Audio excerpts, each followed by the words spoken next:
வாழ்க்கையில் நாம் ஜெயிக்க வேண்டும் என்றால் நம்மை நாமே சீர்படுத்தி கொண்டு செல்ல வேண்டும். எவ்வளவு கவலைப்படுகிறார்கள் பெற்றோர்கள் தெரியுமா? எவ்வளவு கவலைப்படுகிறார்கள் அவர்கள் கவலைக்கு எது தீர்வு?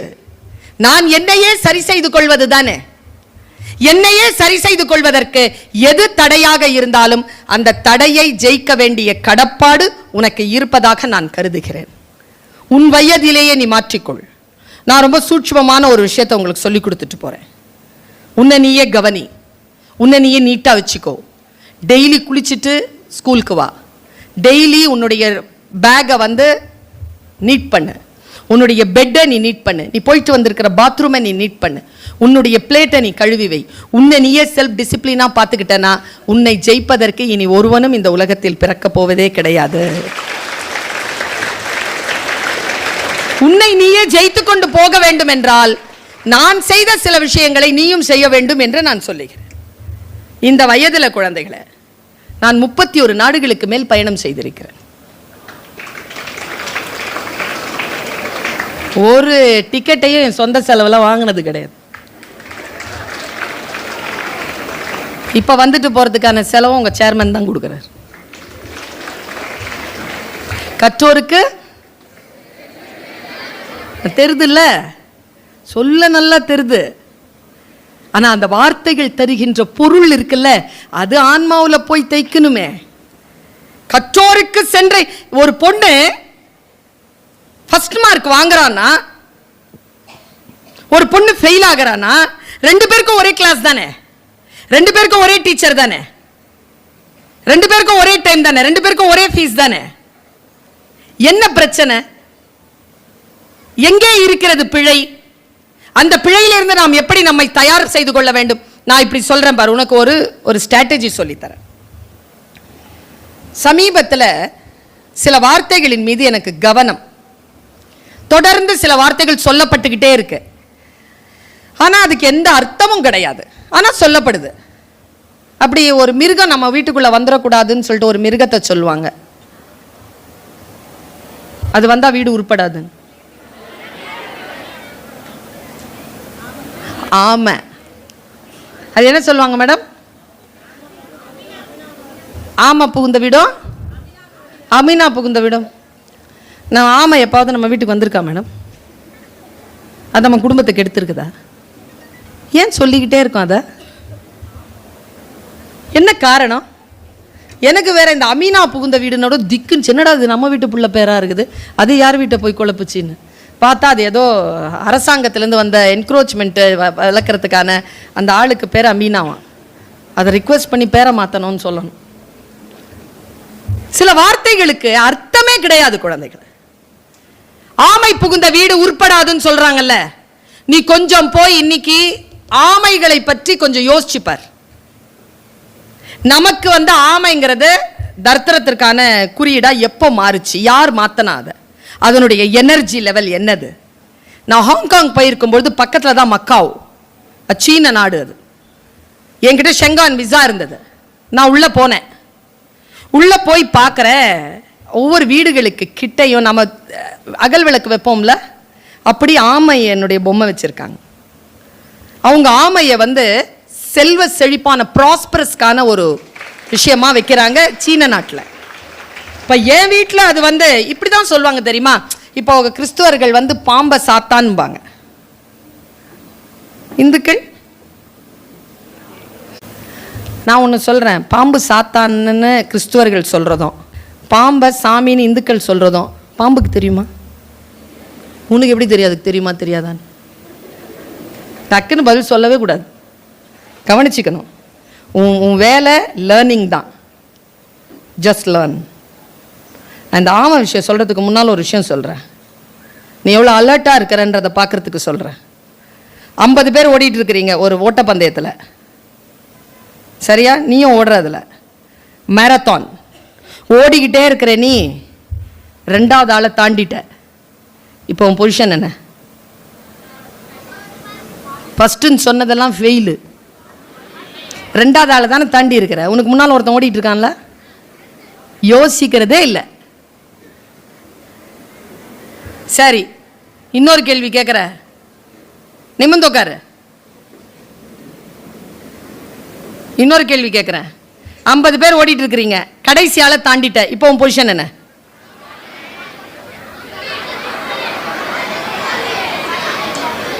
பதில் சொன்னதெல்லாம் தேர்ச்சி பெறாதது. என்ன தெரியுமா?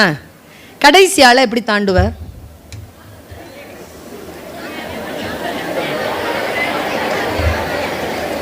இங்க பாரு, கேள்வி இப்படிதான் வரும். நிதானமா இருந்தா பதில் சொல்லலாம், பதறிட்டனா பதில் சொல்ல முடியாது. 4வது மாடிக்கு கூட்டிட்டு போய் குஞ்சன் சக்சேனாவை சொன்னாங்க, the first lady of air force. 4வது மாடிக்கு போய் சொன்னாங்க குதின்னு, அதான் அவளுடைய இன்டர்வியூ. எல்லாரும் குயிட் பண்ணிட்டாங்க. குஞ்சன் சக்சேனா என்ன தெரியும் பண்ணா, 4வது மாடியில நிக்கிறா, ஜம்ப் அப்படின்னாங்க, டர்ன் பண்ணி உள்ள ஜம்ப் பண்ணிட்டா, ஜெயிச்சிட்டா.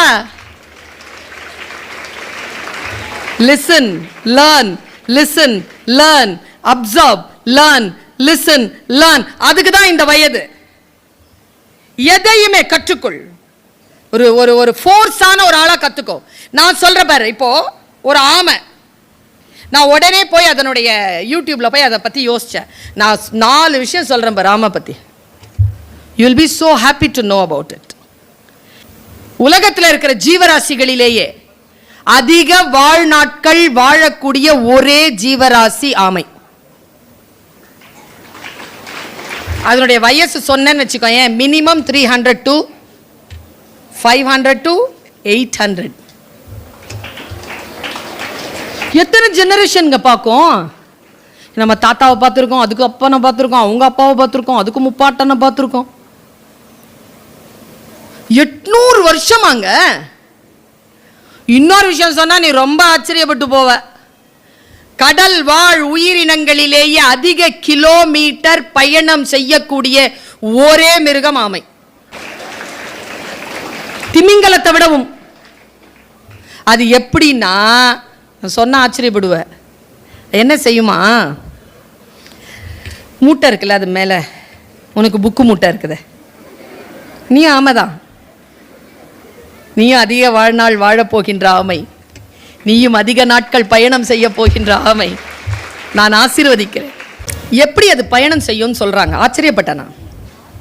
அதுக்கு ரொம்ப அதிகமான வெயிட் இருக்குமா? அது என்ன செய்யுமா? ரொம்ப ஆச்சரியமான செய்தி சொல்றேன் குழந்தைகளை. ஜெயிக்கிறவங்களுக்கு தோக்குறவங்கள இருக்க வித்தியாசம் குழந்தைகளை. இதெல்லாம் நீ ஜெயிக்கணும்னு முடிவு செஞ்சுட்டேன்னு வச்சுக்கோ, ஸ்டே அலர்ட். அவ்வளவுதான் என் பிள்ளைகளுக்கு நான் சொல்றேன். Be aware. எப்படி ஸ்டே அலர்ட்டா இருக்குது பாரு. அதுக்கு திசை அறிவு அதிகமா, எங்க போறோங்கிறது அதுக்கு தெரியுமா. அது என்ன செய்யுமா, வேகமா போகணுங்கிறத கால்குலேட் பண்ணிடுமா. நீந்தாதான் கடலுக்குள்ள நீரோட்டங்கள் போகும். நீ ஃபைண்டிங் நீமோ படம் பார்த்தனா உனக்கு தெரியும். உள்ள நீரோட்டங்கள் போமா, அந்த நீரோட்டத்துல போய் தன்னை இணைச்சுக்குமா. வேகமா போகிற அந்த ஆமையை விட அதிதீவிரமாக போகின்ற அந்த நதியினுடைய ஓட்டத்தில் தன்னை இணைத்துக் கொள்ளுமாம் ஆமை. மற்றவங்க எல்லாம் பின் தள்ளி அது பாட்டுக்கு நீந்தி முன்னால போய்கிட்டே இருக்குமா. உனக்கிட்ட சொல்லட்டுமா, நீ சேர்ந்திருக்கக்கூடிய நீரோட்டம் தான் இந்த பள்ளிக்கூடம். சேர்ந்து பயணம் பண்ணிக்கோ, ஜெயிச்சு வந்துரு. எவ்வளவு வேகமா பயணம் பண்ண முடியுமோ அவ்வளவு வேகமா பயணம் பண்ணு. கரிக்குலமா பயன்படுத்திக்கோ. இன்னொரு விஷயம், இந்த நீரோட்டம் வந்து வடக்கால போகுதுன்னு வச்சுக்கோயேன், அதுக்கு தெற்கு பக்கம் போனோம்னா நீரோட்டத்திலேருந்து வெளில வந்துருமா. நீரோட்டம் போகிற பக்கத்தில் போகாது. அதுதான் உனக்கு சொல்ல விரும்புகிற செய்தி. லெஃப்ட் சைடில் போகணும் அப்படின்னு சொல்லி அது தெற்கு பக்கம் போகணும்னு அது முடிவு பண்ணிருச்சுன்னா தெற்கு பக்கத்தில் வரக்கூடிய நீரோட்டத்திற்காக காத்திருக்குமா, அங்கே போய் ஜாயின் பண்ணிக்குமா. அது 300 வருஷம் 400 வருஷம் முட்டையிடுதுன்னா அந்த 400 வருஷமும் எந்த இடத்துல முட்டையிடுமோ உலகத்தில் எங்க கடல்ல சுத்தினாலும் முட்டையிடுறதுக்கு மட்டும் அங்கே வந்துருமா.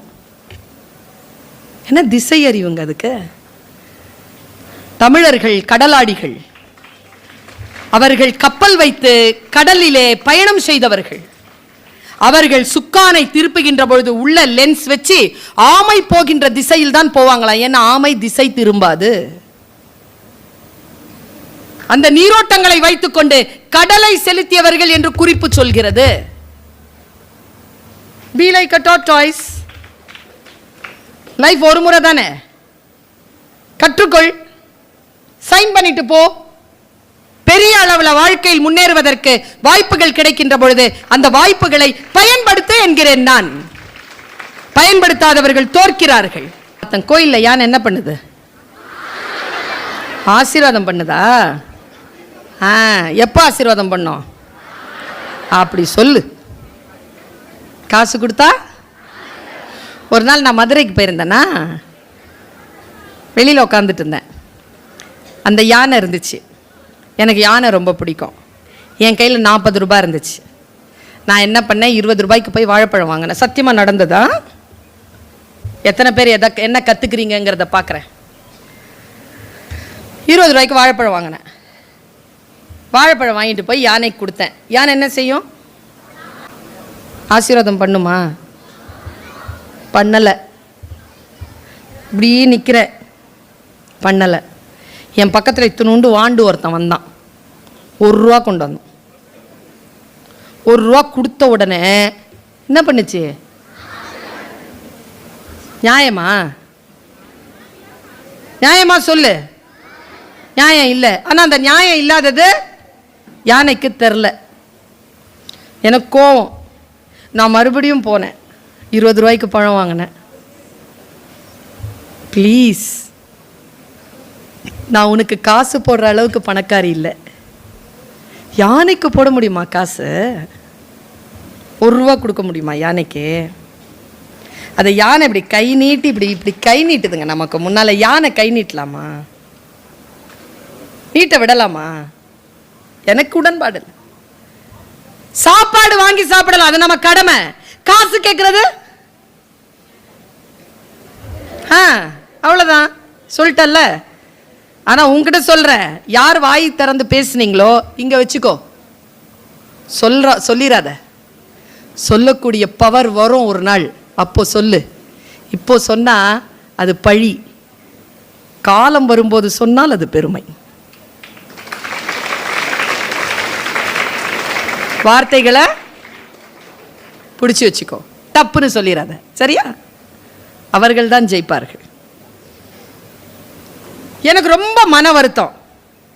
40 ரூபாவும் தீந்து போச்சு பா அப்படின்னு சொல்லிட்டு வந்து உக்காந்துட்டேன். உள்ள பார்த்தா முக்கூர்ணி விநாயகர் இருந்தார்.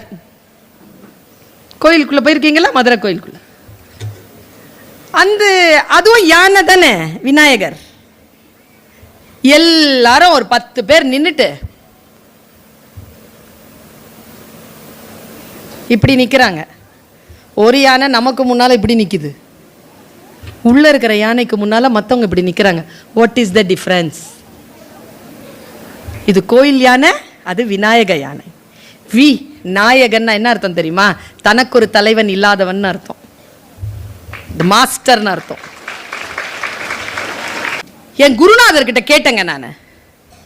அந்த யானை கிட்ட எல்லாரும் பிச்சை எடுக்கிறாங்க, இந்த யானை எல்லார்கிட்டயும் கையேந்துது, என்ன வித்தியாசம் குருவேன்னு கேட்டும்போது குருநாதர் சொன்னார், மடி யானைன்னா எல்லாருக்கும் மதம் பிடிக்கும்.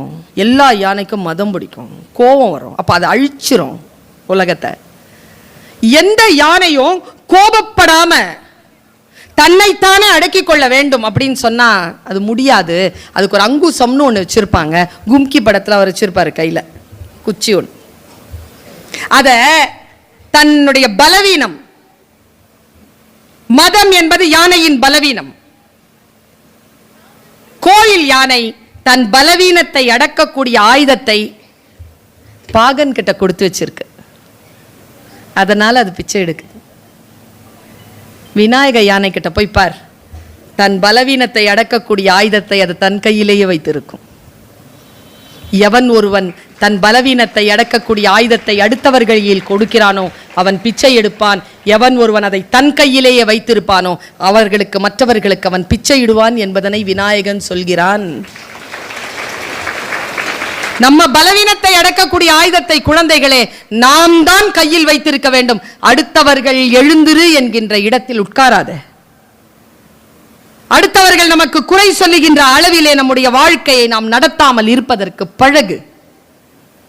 எந்த வாய் நம்மை எதிர்த்து பேசுகிறதோ அந்த வாயிலிருந்து புகழ் வார்த்தைகள் வருவதற்கு முயற்சி செய்ய. இவர்களை விட, இந்த ஆசிரியர்கள், இந்த அம்மா அப்பாவை விட நம்ம யார் நேசித்து விட முடியும்? வேற யாரும் நம்மை உண்மையில் நேசிக்க முடியாது. மற்றவர்கள் எல்லாம் டெம்பரவரி தான். இந்த டீச்சர்ஸ் பத்தி ஒரு விஷயம் சொல்லவா? இந்த உலகத்திலேயே நான் சொல்றேன், என்னையும் சேர்த்து சொல்றேன், என் பிள்ளை ஜெயிப்பதை விட என் வகுப்பில் படிக்கக்கூடிய பிள்ளை ஜெயிப்பதை விரும்புபவள் நான். என் பிள்ளைக்கு நான் செலவழித்த நேரத்தை காட்டிலும் என் வகுப்பறையில் இருக்கக்கூடிய பிள்ளைகளுக்கு நான் செலவழித்த நேரம்தான் அதிகம். யோசித்து பார்த்தால் நம்முடைய வாழ்க்கையை நாம் தான் செலுத்துகிறோம். நாம் செலுத்துகிறோம் என்கின்ற அறிவு நமக்கு இருக்கணும். 15 to 17 வயசுக்குள்ள எதை செய்வாயோ வாழ்க்கை முழுவதும் அதைத்தான் செய்வாய். 17 to 25 வயதிற்குள் வாழ்க்கையில் எதை முடிவு செய்கிறாயோ அந்த ப்ரொஃபஷன் தான் உன்னுடைய life long profession. So stay alert. இந்த வயதில் இருக்கக்கூடிய பிள்ளைகள் தன்னுடைய வாழ்க்கையை வளப்படுத்துகின்ற விஷயங்கள் இவை. ஒன்று மட்டும் சொல்றேன்ப்பா, இந்த படிப்பு இல்லைன்னா நம்ம சமாளிச்சுக்கலாம். இல்ல, படிப்பு இல்லைன்னா சமாளிக்க முடியாது. பாஸ் பண்ணித்தான் ஆகணும்.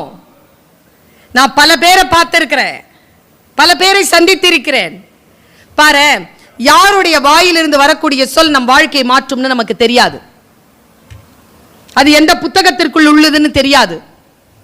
சரியா புரியலன்னு வச்சுக்கோயே, மறுபடியும் புரிஞ்சுக்கிற அளவுக்கு அந்த வார்த்தை வந்து சேர 30-40 வருஷம் ஆயிடும். 40 வயசு 50 வயசுல நிறைய பேர் சொல்றதை நான் கேட்டிருக்கேன். இந்த சொல் மட்டும் எனக்கு 15 வயசுல யாராவது சொல்லி இருந்தா, நான் 10th +2 மட்டும் பாஸ் பண்ணி இருந்தா. உன் நல்லா தெரிஞ்சுக்கோப்பா, வாழ்க்கை எதிர்கொள்வதற்கு உனக்கு டிகிரி அவசியம். ஒரு ப்ரொஃபஷனல் டிகிரி கையில் வச்சுக்கோ. ஏன் சொல்றேன் தெரியுமா? பாய்ஸ்க்கு சொல்ற முக்கியமா, தோத்துறாத படிப்பில் மட்டும். தோத்துட்டனா அடுத்தவங்க நினைக்கிற மாதிரி தான் நம்ம வாழ்க்கை இருக்கும். ஜெயிச்சிட்டனா நாம நினைக்கிற மாதிரி நம்முடைய வாழ்க்கையை வாழலாம். ஆனா இப்போ அது புரியாது, இந்த வயதில் அது புரியாது. ஆனால் புரிந்தவர்கள் ஜெயித்து விடுகிறார்கள். எனி காஸ்ட், படிப்பை மட்டும் கோட்டை விட்டுறாத, என்ன வேணாலும் பண்ணிக்க. இன்னொரு விஷயம் சொல்லவா? அந்த +2 வயசுல இருக்கக்கூடிய பிள்ளைகளுக்கு சொல்றேன், 10th இருக்கக்கூடிய பிள்ளைகளுக்கு சொல்றேன், லவ் மேட்டர்லாம் மாட்டிக்காத. நல்லதுக்காக சொல்றேன், முடிஞ்சா வாங்கி வச்சுக்கோ. என்ன தெரியுமா? இந்த வயசுல முடிவு பண்ணாத. இந்த வயசுல சில விஷயங்கள் தோணும், முடிவு பண்ணாத. காலம் ஒன்று கனியும். இன்னொரு 10 வருஷம் இருக்கு உனக்கு. 10 வருஷம் வெயிட் பண்ணு. ஒரு சனியை வரும் வாழ்க்கையில், வந்தா போவாது. உனக்கு ப்ரூஃப் வேணுமா? ப்ரூஃப் வேணுமா? நானே இருக்கிறேன். கூடத்தான் வாழணும், சாவுற வரைக்கும் போக மாட்டாங்க. நான் என்ன சொல்றேன், ஒரு 10 வருஷத்துல வந்து சேர போகுது இல்லை, இப்பவே ஏன் தேடி அலையிற? நல்லபடியா படி, ஸ்மார்ட்டா இரு, வாழ்க்கையில் பெற்றோர்களுடைய பேச்சை கேளு, ஆசிரியர்கள் பேச்சை கேளு. இன்னொரு விஷயம் என்ன தெரியுமா? இந்த லவ் மேட்டர்லாம் மாட்டிக்காத. நீ ஏன் சொல்றேன்னு தெரியுமா? உண்மையா சொல்றேன். அப்பா எப்பா பார்த்தாலும் ரிப்போர்ட் பண்ணிக்கிட்டே இருக்கணும். எங்கே இருக்கிற, என்ன பண்ணுற, எது செய்கிற, என்ன சாப்பிட்ட, எங்கே போனேன், எங்கே வந்த, ஒரு செல்ஃபி அனுப்பு, ஏன் போன எடுக்கலை, நீ ஆன்லைனில் இருந்து நான் பார்த்தேனே இன்ஸ்டாகிராமில், நீ எதுக்கு அங்கே ஒரு மெசேஜை போட்ட, அது யார் உங்ககிட்ட பேசிகிட்டு இருக்கிறது, நைட்டெல்லாம் நீ தூங்கவே இல்லை, எனக்கு தெரியும், நான் எப்படி உன்னை நம்புறது, நீ எப்படி எனக்கு வந்து வாய்ச்ச, நான் என்ன சானிய. இதுக்காக நம்ம வாழ்க்கை சின்ன வயசு 15, 16, 17, 18 வயசுல இருக்கிறீங்க.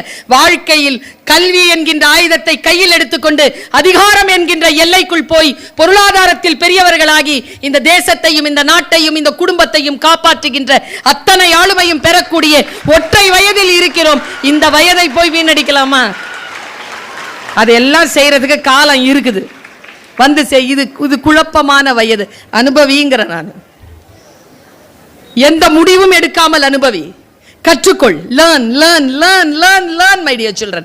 study என்ன தெரியுமா? you are a student. Student என்ற சொல்லுக்கு என்ன அர்த்தம் தெரியுமா? study less and less. ஒரு விஷயத்தை ஆழமா ஆழமா ஆழமா பாரு. எம்பிபிஎஸ் படிக்கிறோம், 5 வருஷம் பாடி ஃபுல்லா படிக்கிறோம். எம்எஸ் படிக்கும்போது என்ன படிக்கிறோம்? கண்ணை மட்டும் படிக்கிறோம், இதயத்தை மட்டும் படிக்கிறோம். என்ன அர்த்தம்? எல்லாம் தான் படிச்சாச்சே, அது எதுக்கு மாஸ்டர் டிகிரி? ஒன்றை ஆழமாக படிப்பதற்கு பெயர் தான் படிப்பு. Study, you study well. இந்த நேரத்தில் நீ அதை பயன்படுத்திக் கொள்ள வேண்டும் என்பதற்காக சொல்லுகிறேன். வாழ்க்கை ஒரு முறை வருகின்ற வாய்ப்பு, இன்னொரு முறை வந்தால் அது இன்னொரு முறையான வாய்ப்பு தான், அது முதல் வாய்ப்பு கிடையாது. முதல் வாய்ப்புல அடிச்சு தூக்கி போட்டுக்கிட்டு போயிட்டே இருக்கணும். என்னுடைய தகப்பனார் சொல்லுவார், காட்டு வழியில் செல்கிறாய், காட்டில் எந்த காய் கனி பூ வந்தாலும் அதை அனுபவித்துக் கொண்டு போய்கிட்டே இருக்கணுமே தவிர அதே வழியில் திரும்பி வரமாட்டோம். இந்த வயது அப்படித்தான். You cannot step the river twice. அதனால் நிதானித்துக்கொள், உன்னுடைய வாழ்க்கை உன் கரங்களில் இருப்பதனால்.